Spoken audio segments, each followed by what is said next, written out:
ವಾರ್ತೆಗಳ ವಿವರ. ಭಾರತದಲ್ಲಿ ನಡೆದಂತಹ ಘೋರ ವಿಮಾನ ದುರಂತ ಇದಾಗಿದ್ದು, ಗುಜರಾತ್ನ ಅಹಮದಾಬಾದ್ನ ಅಂತಾರಾಷ್ಟ್ರೀಯ ವಿಮಾನ ನಿಲ್ದಾಣದಿಂದ ಟೇಕ್ ಆಫ್ ಆದ ಕೆಲವೇ ನಿಮಿಷಗಳಲ್ಲಿ ವಿಮಾನ ಪತನವಾಗಿದ್ದು, ಪ್ರಯಾಣಿಸುತ್ತಿದ್ದ 242ಕ್ಕೂ ಹೆಚ್ಚು ಜನ ಸಾವನ್ನಪ್ಪಿರುವ ಶಂಕೆ ಇದ್ದು, ವಸತಿ ನಿಲಯವೊಂದರ ಮೇಲೆ ಪತನಗೊಂಡ ವಿಮಾನ ಬಿದ್ದಿದ್ದು, ಗುಜರಾತ್ನ ಮಾಜಿ ಸಿಎಂ ವಿಜಯ್ ರೂಪಾನಿ ಸಹ ಸಾವನ್ನಪ್ಪಿದ್ದಾರೆ.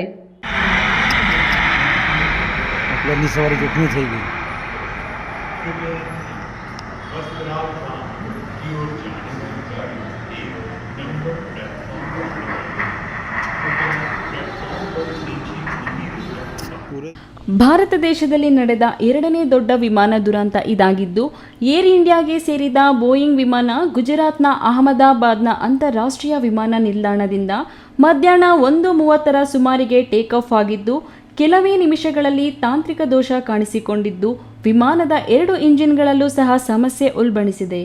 ಪೈಲಟ್ ತಕ್ಷಣ ಏರ್ ಟ್ರಾಫಿಕ್ ಕಂಟ್ರೋಲರ್ಗೆ ಮಾಹಿತಿ ನೀಡಿದ್ದು, ಕೆಲವೇ ನಿಮಿಷಗಳಲ್ಲಿ ವಿಮಾನ ಸಂಪರ್ಕ ಕಳೆದುಕೊಂಡು ಅಹಮದಾಬಾದ್ನ ಮೇಘನಿ ನಗರ ಪ್ರದೇಶದಲ್ಲಿದ್ದ ವೈದ್ಯಕೀಯ ವಿದ್ಯಾರ್ಥಿಗಳಿರುವ ಹಾಸ್ಟೆಲ್ ಮೇಲೆ ಪತನಗೊಂಡಿದ್ದು, ಹಾಸ್ಟೆಲ್ನಲ್ಲಿದ್ದ 15ಕ್ಕೂ ಹೆಚ್ಚು MBBS ವಿದ್ಯಾರ್ಥಿಗಳು ಸಾವನ್ನಪ್ಪಿದ್ದಾರೆ.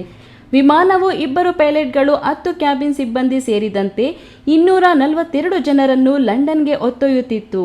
ವಿಮಾನ ಪತನವಾಗುವ ದೃಶ್ಯಗಳು ಚಿತ್ರೀಕರಣಗೊಂಡಿವೆ. ವಿಮಾನದಲ್ಲಿ ಸುಮಾರು 58,000 ಲೀಟರ್ ಪೆಟ್ರೋಲ್ ಇದ್ದು, ಭೂಮಿಗೆ ಅಪ್ಪಳಿಸುತ್ತಿದ್ದಂತೆ ಭಾರೀ ಶಬ್ದ ಉಂಟಾಗಿ ಬೆಂಕಿ ಹೊತ್ತಿಕೊಂಡು ಮುಗಿಲೆತ್ತರಕ್ಕೆ ಹೊಗೆ ಆವರಿಸಿತ್ತು. ತಕ್ಷಣ ರಕ್ಷಣಾ ತಂಡಗಳು ಕಾರ್ಯಾಚರಣೆ ನಡೆಸಿ ಬೆಂಕಿಯನ್ನು ನಂದಿಸಲು ಹರಸಾಹಸ ಪಟ್ಟಿದ್ದಾರೆ.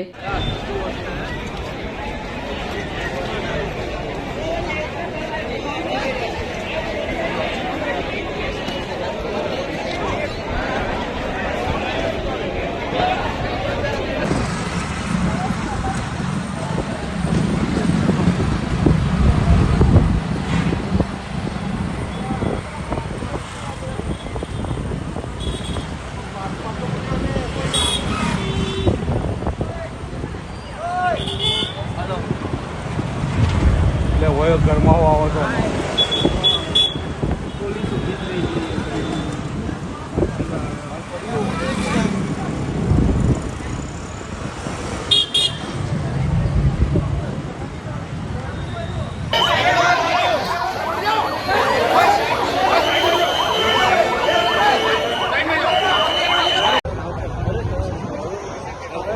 कौन है भाई?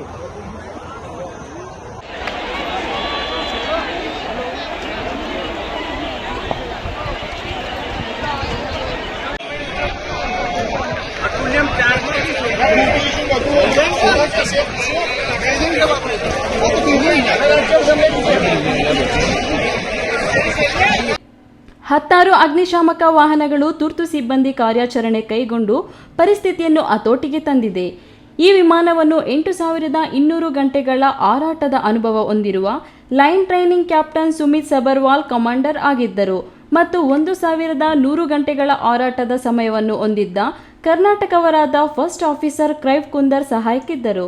ಕೇಂದ್ರ ಗೃಹ ಸಚಿವ ಅಮಿತ್ ಶಾ, ವಿಮಾನಯಾನ ಸಚಿವರು ಗುಜರಾತ್ಗೆ ದೌಡಾಯಿಸಿದ್ದಾರೆ. ಕೆಲವು ದೃಶ್ಯಗಳನ್ನ ನೋಡಿದೆ, ಬೆಂಕಿ ಹತ್ಕೊಂಡು ಉರಿತಾ ಇದ್ದು. ಭಗವಂತನಲ್ಲಿ ಪ್ರಾರ್ಥನೆ ಮಾಡ್ತೀನಿ, ಹೆಚ್ಚಿಗೆ ಸಾವು ಆಗಬಾರ್ದು ದೇಶದಲ್ಲಿ.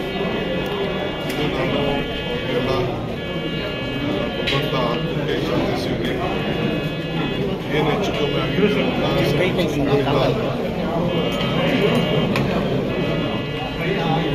ಸಿವಿಲ್ ಏವಿಯೇಷನ್ ಕಲಿತಿದ್ದೇನೆ. ನಮ್ಮೆಲ್ಲ ಕರ್ನಾಟಕ ಸರ್ಕಾರದ ಸಾಥ್, ಪ್ರಾರ್ಥನೆ, ಪಕ್ಷದ ಪ್ರಾರ್ಥನೆ ಎಲ್ಲ ಕೂಡ ಅವರ ಮೇಲೆ. ಈ ನ್ಯೂಸ್ ಬ್ಯೂರೋ, ಚಿಕ್ಕಬಳ್ಳಾಪುರ.